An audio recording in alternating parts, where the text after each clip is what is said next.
దత్తాత్రేయుల అవతారమైన శ్రీపాద శ్రీవల్లభుడు జన్మస్థలం అది, శక్తిపీఠం అది. అక్కడి నుంచి పోటీ చేస్తాం. అనంతపురంలో కొడదాం తర్వాత భవిష్యత్తులో. ఇప్పుడు పొత్తు కొట్టని, తర్వాత జనసేన కొడదాం.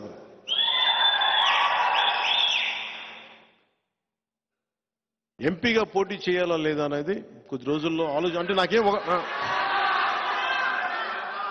అదే ఇవన్నీ ఎస్లు ఉన్నాయి, నోలు ఉన్నాయి. అది ఎట్లాగనేది నాకైతే మనసులో ఎమ్మెల్యే ఉంది.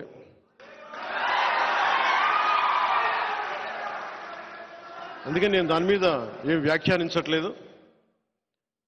పెద్దలతో మాట్లాడి నా నిర్ణయం చెప్తాను వాళ్ళకి.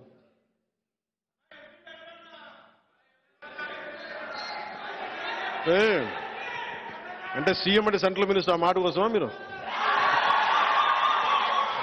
చేద్దాం ముందు కాదు, కొంత నేలని ఇక్కడ కడుగుతాం. ఇక్కడ కొంత పార్టీ నిర్మాణం ఎలా జరగాలి,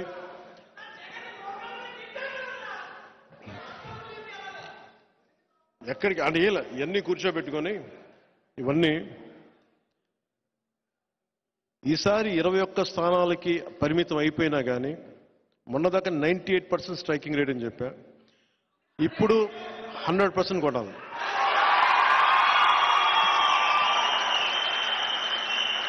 పొత్తులో ఉన్న మద్దతుదారులకి, తెలుగుదేశం మద్దతుదారులకి, భారతీయ జనతా పార్టీ మద్దతుదారులకి ఈ సభావేదికని పురస్కరించుకుని, అలాగే మన మద్దతుదారులందరికీ, ప్రజాస్వామ్యాన్ని నిలబడాలని కాంక్షించే ప్రతి ఒక్కరికి కూడా నా విన్నపం, ఈ ఎన్నికల్లో 21 సీట్లు మాకు సంపూర్ణమైన మెజారిటీ ఇవ్వండి. మాకు సంపూర్ణమైన మెజారిటీ ఇవ్వండి. ఎందుకంటే నేననేవాడిని పార్టీ పెట్టి నడిపితే ఇక్కడ దాకా పట్టుకొచ్చాం. 21 సీట్లు వస్తే ఏ స్థాయిలో చూపించగలను నాకు ఒక్క అవకాశం ఇవ్వని కోరుకున్నాను. నేను జగన్ లాగా ఏమి పని చేయకుండా ఒక్క ఛాన్స్ అని అడగట్లేదు. జగన్ లాగా నాకు మీకు 10 సంవత్సరాల తర్వాత ఇప్పుడు నోరు తెరిచి అడుగుతున్నాను. మా 21 సీట్లని, మా పొత్తుని గెలిపించండి.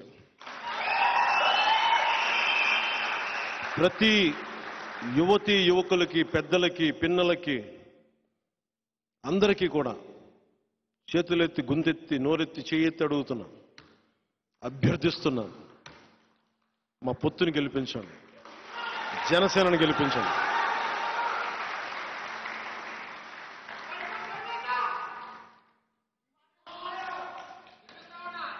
ఎవరికి ముగింపు వాక్యాలుగా ఇల్లేమో దూరం అని చెప్పాను కదా. ఇప్పుడు 10 సంవత్సరాల తర్వాత అధికారం అనే ఇల్లు కనుచూపు మేరలో ఉంది. ఒకప్పుడు దీపం లేదు, కానీ ఇప్పుడు చేతిలో వెలుగులు విరజమ్మే కాగడం ఉంది.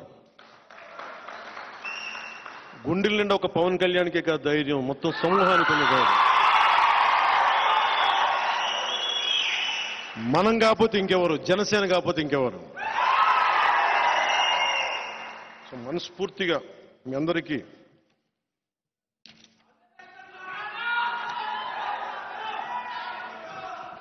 నేను ముఖ్యం మీ నుంచి కోరుకునేది కూడా, మీ మెసేజ్ తీసుకెళ్లాల్సిందే.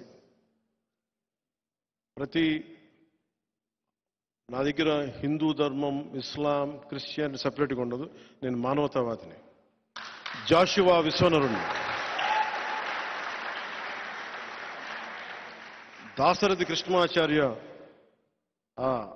పోరాట స్ఫూర్తిని నింపుకున్నవాడిని, గుంటూరు శేషేంద్ర శర్మ తాలూకు గుండెల్లో ఉండే ధైర్యాన్ని నింపుకున్నవాడిని, శ్రీశ్రీ విప్లవాన్ని, తిలక్ తాలూకు వేదనని, వీళ్ళందరినీ గుండెల్లో పెట్టుకున్నవాడిని. నా వల్ల ఈ సమాజానికి మేలే చేస్తాను తప్ప చెడు చేయను.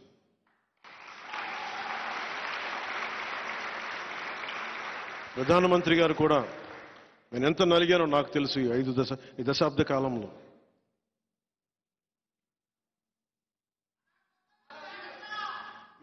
కాలంలో ఎంత నలిగానో నాకు తెలుసు. ఈ 5 సంవత్సరాల్లో ఆంధ్రప్రదేశ్ సుస్థిరత కోసం ఎంత తపన పడ్డానో నాకు తెలుసు. ఈ రోజున భారతీయ జనతా పార్టీ మన పొత్తులోకి రావటం వల్ల జగన్ తోకను కట్ చేస్తున్నాం ఈరోజు.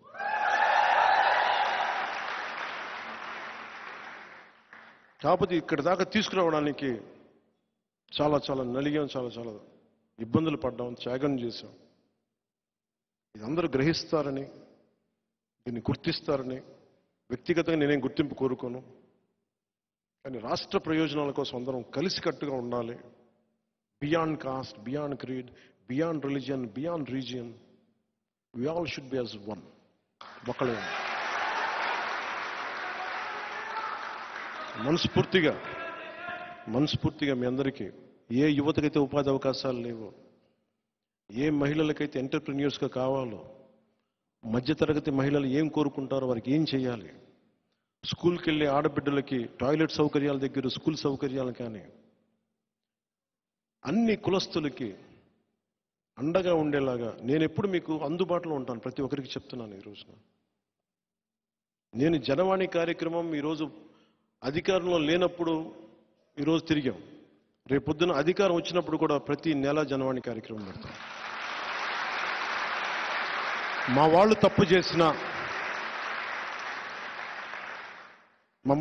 తప్పు చేసినా అది మీరు నా దృష్టికి తీసుకొస్తే మేము కరెక్ట్ చేసుకుంటాం. కానీ మనస్ఫూర్తిగా ప్రతి ఒక్కరికి వచ్చిన మీ అందరికీ ప్రతి ఒక్కరికి ధన్యవాదాలు తెలుపుకుంటూ, ప్రత్యేకించి భవిష్యత్తులో వచ్చే సభలో చెప్తాను దివ్యాంగులకు సంబంధించి ఎలాంటి ఆలోచనలు ఉన్నాయి, రైతాంగానికి సంబంధించి ఎలాంటివి ఉన్నాయి, పెద్దలకి, అలాగే ఉద్యోగస్తులకి, టీచర్లకి, యువతకి, మహిళలకి, డ్వాక్రా మహిళలకి, అంగన్వాడీ టీచర్లకి, ఇలా అన్ని వర్గాలు.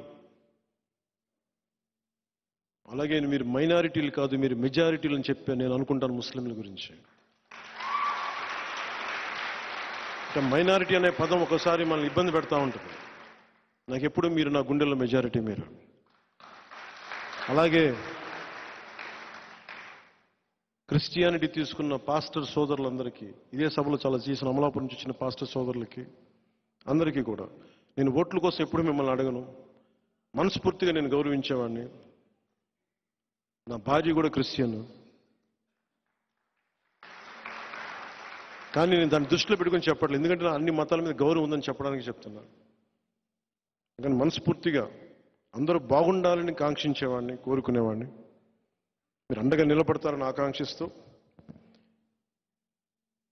ఇదివరకు గెలిచినా ఓడినా మీ వెంటే ఉంటాను అని చెప్పేవాడిని. ఇప్పుడు గెలుస్తున్నాం, గెలిచే తీరుతున్నాం, మీ వెన్నంటే ఉంటాం. కష్టాలు అయిపోయినాయి,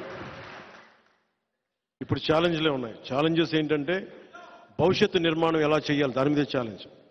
జగన్ పోతున్నాడు, వైసీపీ పోతుంది, పొత్తు గెలుస్తుంది. ఏ రౌడీ మూకలైతే అరాచకం చేసినాయో ఆ రౌడీ మూకలకి జనసేన అనే శక్తి చూపిస్తాం. ఇది మనస్ఫూర్తిగా